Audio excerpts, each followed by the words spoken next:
une fois, le podcast qui t'accompagne en douceur et en bienveillance sur le chemin de la reconversion professionnelle.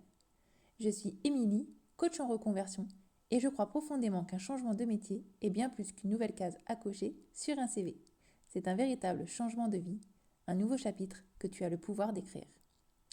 Aujourd'hui, on va parler d'un sujet fondamental dans tout parcours de reconversion, les peurs. Ces peurs qui surgissent dès qu'on envisage de changer de voie, de quitter ce qu'on connaît pour l'inconnu.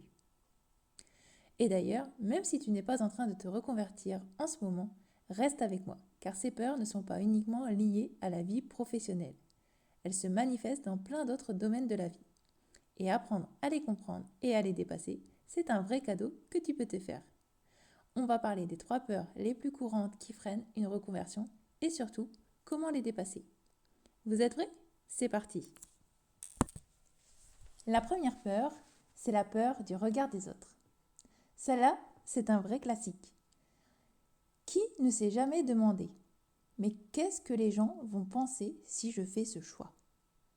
Et s'ils me jugent ? Et si je ne suis plus en accord avec les attentes de mon entourage, avec les attentes de la société ?»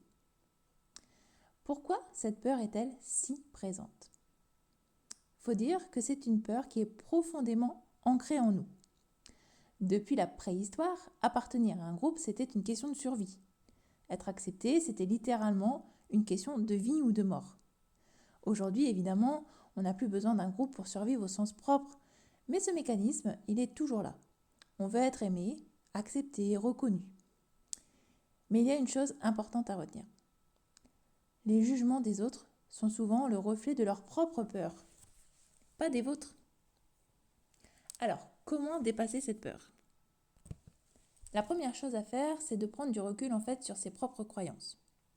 Souvent, ce qui nous freine, c'est pas tant ce que pensent les autres, mais c'est ce que nous croyons qu'ils pensent.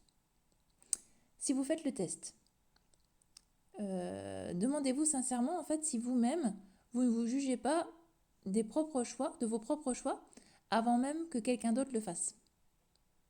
Vous verrez qu'en fait, vous vous jugez d'abord et en fait, vous pensez aussi que ce que la personne va vous dire, c'est vrai. Donc ça, c'est la première chose à faire, c'est prendre du recul sur ses propres croyances. Ensuite, la deuxième chose, c'est de se poser la bonne question. Quelle est votre valeur en tant qu'humain, indépendamment de votre métier ? On a souvent cette tendance à associer notre valeur à notre travail, alors qu'en fait, notre valeur, elle va bien au-delà de notre travail. Ce n'est pas seulement notre travail, il faut pouvoir décorréler les deux. La troisième chose, c'est de faites appel à votre vous du futur. Imaginez-vous dans 10 ans, avec toute l'expérience que vous aurez accumulée. Que diriez-vous de cette version de vous-même ?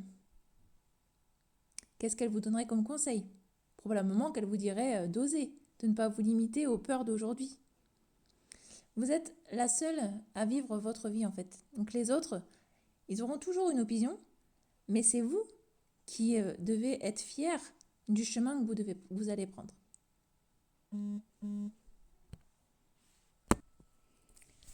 La deuxième peur, c'est la peur de l'échec. Là, c'est des questions comme et si je me lançais et que ça ne fonctionnait pas ? Et si je n'étais pas à la hauteur ? Et si je n'y arrivais pas, tout simplement ? Pourquoi ces peurs, elles sont si présentes ?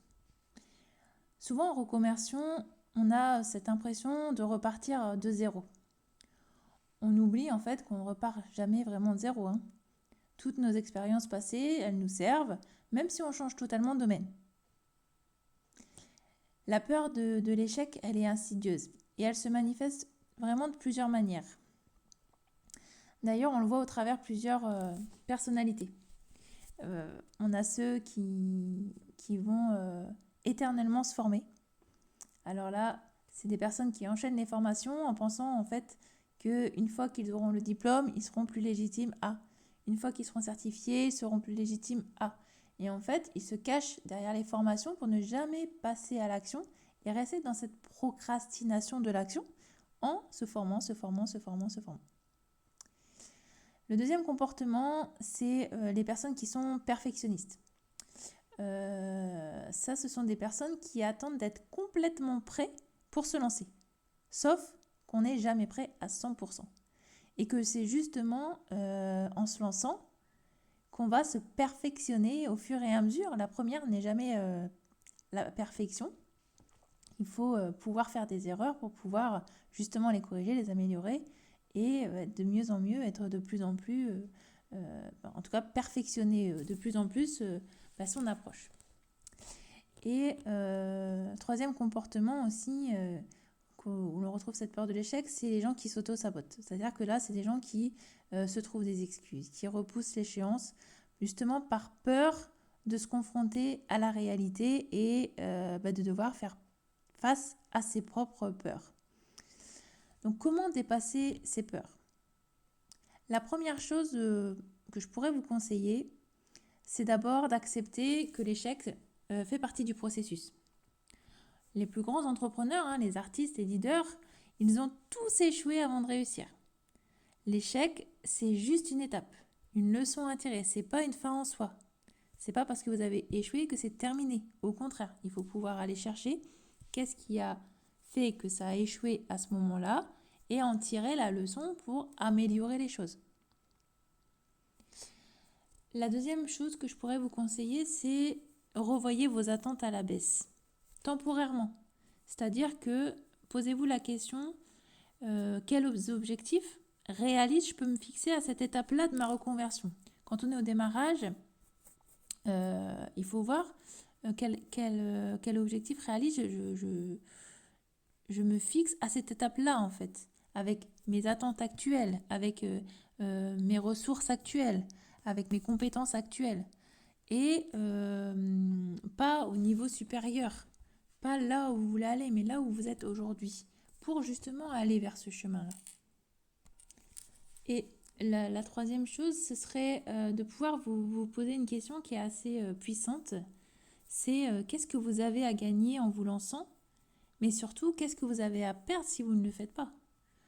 Souvent, quand on se pose cette question, ça fait beaucoup réfléchir et on réalise que l'inaction, elle coûte bien plus cher que l'échec. On va passer ensuite à la dernière peur, donc c'est la peur d'être déçu et de regretter son choix. Donc là, on peut se poser des questions comme si je me trompais de voie, et si je réalisais que c'était pas ce que je voulais vraiment, est-ce que ça vaut vraiment le coup ? COUP et même le coup COUT. Donc cette peur, elle est liée, j'ai envie de dire peut-être à l'indécision, à l'attachement de ce qu'on connaît. On a peur de lâcher quelque chose pour l'inconnu, peur de perdre ce qu'on a construit en fait. Comment on peut dépasser cette peur ? Tout d'abord, c'est de comprendre que le regret, c'est aussi un choix de pensée. Regretter, c'est une interprétation de ce qu'on donne à une situation. Soit on se dit, j'ai fait une erreur, je suis nulle, je suis bonne à rien. Ou soit on se dit, j'ai fait un choix, ok, j'ai raté, mais j'ai appris quelque chose. Et la prochaine fois, je ne ferai pas la même erreur. Donc, c'est important de pouvoir comprendre ça. Ensuite, la deuxième chose, c'est réévaluer un petit peu le risque de façon rationnelle. Et de se poser des questions telles que de quel risque on parle concrètement ? Quelle est la probabilité réelle que ce risque se réalise ? Et quelles solutions puis-je mettre en place pour limiter ce risque ? Souvent, en mettant ces choses-là à plat, on réalise que le danger il est bien moins grand que ce qu'on pourrait l'imaginer. Et c'est de remettre justement le danger à la bonne place. Ça, c'est important. Et le troisième point, c'est d'accepter en fait que vous ne saurez jamais si c'est le bon choix tant que vous n'avez pas essayé. Et surtout, gardez bien en tête que chaque expérience, elle vous rapproche un peu plus de la bonne direction. Pour conclure, ces peurs, elles sont naturelles, elles font partie du processus. L'idée, c'est pas d'attendre justement qu'elles disparaissent, mais c'est d'apprendre à avancer avec elles. Donc, si on doit retenir 3 clés essentielles, aujourd'hui, c'est apprendre à détacher sa valeur de son travail, valoriser le processus plutôt que le résultat final et faites-vous accompagner. Si vous vous sentez bloqué, c'est vraiment important de pouvoir être accompagné dans ces moments-là. Donc si aujourd'hui cela fait des mois que tu hésites et que tu ressasses les mêmes doutes, alors c'est peut-être que le bon moment pour te faire accompagner. Parce que quoi qu'il arrive, ce chemin sera enrichissant et tu ne le regretteras pas. Alors, quelle est la peur qui te freine le plus en ce moment? Dis-moi en commentaire ou partage-moi ton ressenti. Et surtout, n'oublie pas de t'abonner pour ne manquer aucun épisode et avancer ensemble vers un métier qui te ressemble. À bientôt dans le prochain épisode.